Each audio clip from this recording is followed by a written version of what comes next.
From some of our visits over to the school library, some of the children, one little girl in particular, got really interested in a sunflower garden that we found along the way. So one time the school decided to plant a sunflower garden, and on one of our visits to the library it was new, so they were so interested into it.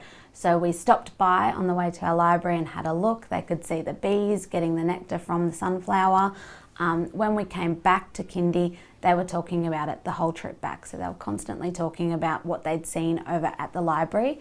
So when we got back, we really brought that out. So we extended on those interests and we started talking about the life cycle of a plant, of a flower, and that led into building our own garden that we have. We planted marigolds and we planted sunflowers, and they really started getting involved in doing that and building it up and making our garden beautiful, just like they saw over at the school. Kindy friends, we're going to talk about what we did last week when we went over to prep and we visited our prep classrooms and met our new prep teachers. So can we pop on our thinking caps, tie them on tight, and I want you to think about, what did we do while we were over at prep? What's something that you loved experiencing when we were over there and having a go at? What about you, Lexi? What did you love about prep? Of walking there. You loved walking over to prep. It was a lovely walk, wasn't it? It was nice and cool that day. We love walking over to prep. Can anyone remember what garden the school have planted over at the big school? Evie, do you remember what they planted? Sunflowers. Sunflowers, they did. They have a beautiful sunflower garden. So lovely. So from that, we've tried really to not shy away from using the proper language. So we already had learned earlier in the year about a meteorologist who is the weatherman. So from that, we then carried that on and learnt more about a person who looks after gardens.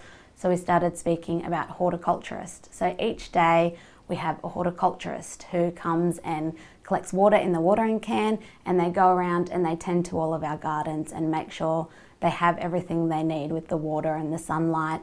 And we don't shy away from using that language, because even though they're kindergarten children, they're really capable of understanding that, and they remind us every day. They always know we need to set up our job person, we need a weatherman, so the meteorologist, and we need a horticulturist, and we need a zoologist, and they love that on a daily basis. What else can you remember about your classroom? Remember they had plants. They had plants? Yeah. Wow. Do they have plants inside of the classroom or outside? Outside. Outside, growing in the ground? Do you think you might water the plants there? Yeah. Yeah? Do you remember what job is the person who waters plants, who takes care of plants? Do you remember what he's called? Yeah. What's he called? It starts with H. Horticulturist. Oh, horticulturist. Good job. They water plants. I wonder if you'll get to be the horticulturist over at prep. Mm-hmm.